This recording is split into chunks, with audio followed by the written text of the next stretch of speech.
পৌঁছাতে হবে। তারপরেও বলছি, উনি ওই জন্য দীঘাতে জগন্নাথ ধাম করেছেন, আগামী দিনে দুর্গা অঙ্গন তৈরি করবেন। এটা বোঝাই যাচ্ছে এখন হিন্দু ভোট পেতে হবে মমতা ব্যানার্জিকে, হিন্দু ভোটকে বোকা বানাতে হবে। মুসলমান ভোটকে বোকা বানিয়ে ঝুলিতে ভরে নিয়েছে, এবার হিন্দু ভোটে 20 to 25% ভোট মিলিয়ে আবার সরকারে থাকবে। তবে এই স্বপ্ন দিতে হবে। পশ্চিমবাংলার কি সংখ্যালঘু কি সংখ্যাগুরু তৃণমূল আর বিজেপির বিরুদ্ধে 2026-এ ভোট করবে।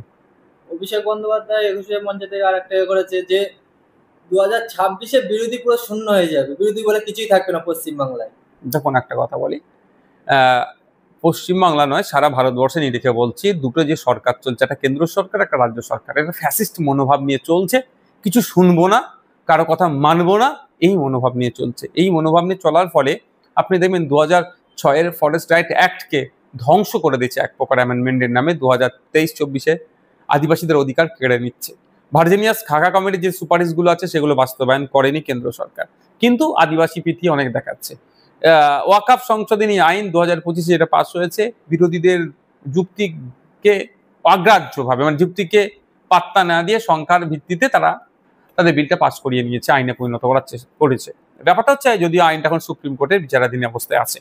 তো যে আমার বলার বক্তব্য, যে দুটো সরকার চলছে, দুটো সরকার বিরোধীদেরকে কোনো মতেই মান্যতা দেয় না, বিরোধীকে প্রশ্রয় দিতে চায় না। কিন্তু আপনাদের বলি, যারা গণতন্ত্র প্রিয় মানুষ, এই ডেমোক্রেসির জন্য যারা হাজার হাজার লাখ লাখ বীরেরা শহীদ হয়েছেন দেশের জন্য, তাদের আত্মবলিদান আত্মত্যাগের ফলে আমরা এই ডেমোক্রেসি পেয়েছি। ডেমোক্রেসি তখনই স্ট্রং হবে, তখনই সুরক্ষিত থাকবে, যখন অপোজিশন ভয়েস স্ট্রং থাকবে। অর্থাৎ গণতন্ত্রে বিরোধীরা যখনই শক্তিশালী হবে, গণতন্ত্র তখনই সুরক্ষিত থাকবে।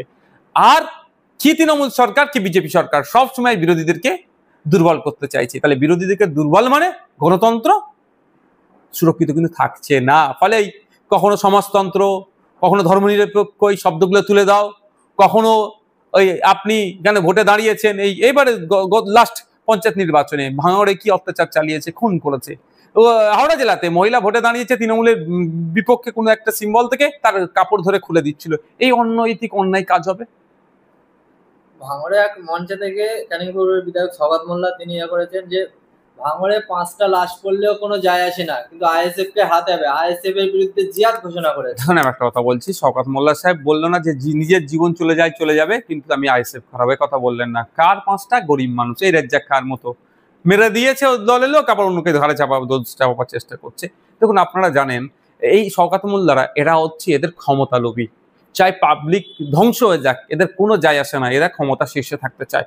আপনারা জানেন, আমি যখন পঞ্চায়েত নির্বাচন হয়, আমি ছুটে গিয়েছিলাম মমতা ব্যানার্জি মহাশয়ের সাথে দেখা করতে, যদিও তিনি তার মূল্যবান সময় আমাকে দেয়নি। আমি কেন ছুটে গিয়েছিলাম? যে ভাঙড়ের হিংসা বন্ধ করার জন্য আমি আহ্বান করতে এসেছি। প্রয়োজনে আমার পঞ্চায়েতে যে সমস্ত প্রার্থী দিয়েছি আমি তুলে নেব, ভাঙড়ে শান্তিতে থাকুক। নওশাদ সিদ্দিকী ভাঙড়ের বিধায়ক, ভাঙড়ের শান্তির জন্য পঞ্চায়েতের প্রার্থী তুলে নেওয়ার জন্য প্রস্তুত। আর নটোরিয়াস ক্রিমিনাল নামে যিনি খ্যাত শওকাত মোল্লা, ক্ষমতা দখল করার জন্য 5টা লাশ পড়লো কোনো অসুবিধা নেই বলছে। এখানেই তো শওকাত মোল্লা নওশাদ সিদ্দিকীর তফাৎ। এবার ভাঙড়ের মানুষ, ক্যানিং পূর্বের মানুষ, রাজ্যের মানুষ দেখুক এই শওকাত মোল্লাদেরকে ক্ষমতার মসনদে বসাবে, না নওশাদ সিদ্দিকীদেরকে আরো এগিয়ে যেতে সহযোগিতা করবে। এটা ভাঙড়ের মানুষের হাতে ছেড়ে দিচ্ছি, ক্যানিং এর মানুষের হাতে ছেড়ে দিচ্ছি, বাংলার মানুষের হাতে ছেড়ে দিচ্ছি। তবে আমার বিশ্বাস, আস্থা ভাঙড় সহ সারা রাজ্যের মানুষের কাছে এই শওকাত মোল্লাদেরকে এইবারে শূন্য হাতে বাড়ি ফিরাবে, নওশাদ সিদ্দিকীদের মতো আমাদের মতো লোকেদেরকে দুহাত ভরে আশীর্বাদ দোয়া করবে। আপনার কি মনে হয় 26-এ ভাঙড়ে শান্তি ফিরবে? কারণ এই ধরনের মন্তব্য, দেখুন এই মন্তব্য দিয়ে তো আর শান্তির কথা হয় না। তবে একটা কথা বলি, শওকাত মোল্লা সাহেবকে যখনই দায়িত্ব দিয়েছে এটা ভেবে নিতে হবে, মানে উনি গোলাপ ছুড়বেন না।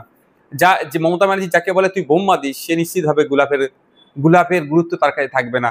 দেখুন 2021-এ আমি জিতেছি, 21 থেকে 23 পর্যন্ত আপনারা দেখবেন ভাঙড়ে রাজনৈতিক হিংসা হয়েছে, ঝামেলা হয়েছে, ক্ষুদ্র ছোট ছোট ঠেলাঠেলি হয়েছে, নিজেদের মধ্যে আবার দিনের শেষে মিটিয়ে নিয়েছে।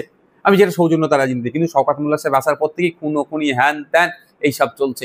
এগুলো বন্ধ। শওকাত মোল্লাকে আমরা আশা করছি মাননীয় মুখ্যমন্ত্রী মমতা ব্যানার্জি মহাশয় শওকাত মোল্লাকে ভাঙড় থেকে খুব দ্রুত বিতাড়িত করবেন। আমরা চাই রাজনৈতিক প্রতিদ্বন্দ্বী হোক, কিন্তু মাসালের দিয়ে পুলিশ দিয়ে করলে এটা দীর্ঘস্থায়ী হবে না। কিন্তু এন্ড অফ দ্য ডে মানুষের ক্ষতি হবে, আমরা কোনোভাবেই মানুষের ক্ষতি চাইছি না। রাজ্জাক্কা খুনে সওগাত মোল্লা বলছে আপনার এতে খুন হয়েছে রাজ্জাক্কা, কিন্তু এই দুদিন আগেই সওগাত মোল্লা ডান হাত বলে যে পরিচিত আহসান মোল্লা, তানাকে কাশীপুর থানায় ডেকে 1.5 ঘন্টা জিজ্ঞাসাবাদ করলো।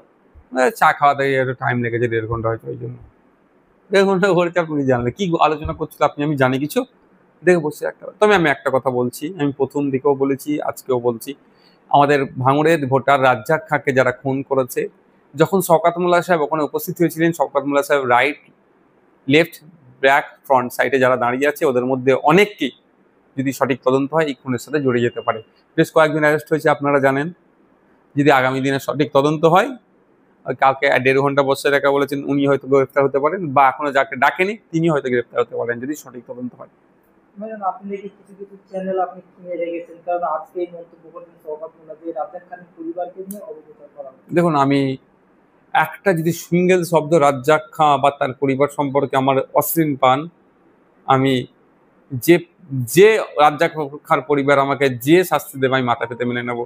আমি বলেছি রাজ্জাক খাঁর পরিবারকে যে চাকরি এখনো দেওয়া হয়নি কেন, যে অ্যাপয়েন্টমেন্ট লেটার এখনো দেখানো হচ্ছে না কেন, তারপরে কিন্তু তড়িঘড়ি জয়নিং লেটার দেখিয়েছে। এটা বুঝতে পেরেছেন? মানে আমার চিৎকারের জন্য রাজ্জাক খাঁর পরিবার দ্রুত চাকরি পেয়েছে। আমি কি একবারও বলেছি কেন রাজ্জাক খাঁর পরিবারকে চাকরি দেওয়া হলো? আমি তো বলেছি দ্রুত দেওয়া হোক, এবং সাথেও বলেছি রাজ্জাক খাঁর পরিবার যাতে নাই পাই তার জন্য আমি সর্বোচ্চ দিয়ে লড়াই করবো। যদি চাই সিবিআই বা বিচার বিভাগীয় তদন্ত চাই, আমাকে ফ্রন্টে না আসলেও যদি ব্যাকডোর থেকে সহযোগিতা চাই আমি তাই করবো। এটা তো বলেছি আমি। রাজ্জাক খাঁর রাজনৈতিক পরিচয় ছিল তৃণমূল, আর আমি আমার রাজনৈতিক পরিচয় আইএসএফ, কিন্তু আমি একজন বিধায়ক, এটা আমার কাছে বড় পরিচয়। আর রাজ্জাক খাঁ ভাঙড়ের একজন ভোটার, এটা আমার কাছে বড় পরিচয়। সুতরাং আমি বিধায়কের ঊর্ধ্বে গিয়ে, এই রাজনৈতিক নেতার ঊর্ধ্বে গিয়ে আমি আমার ভোটার যাতে নাই পাই তার জন্য আমি লড়াই করব। এটাই শওকত মোল্লা সাহেব ভয় পাচ্ছে, ভুল বার্তা ছড়াচ্ছে।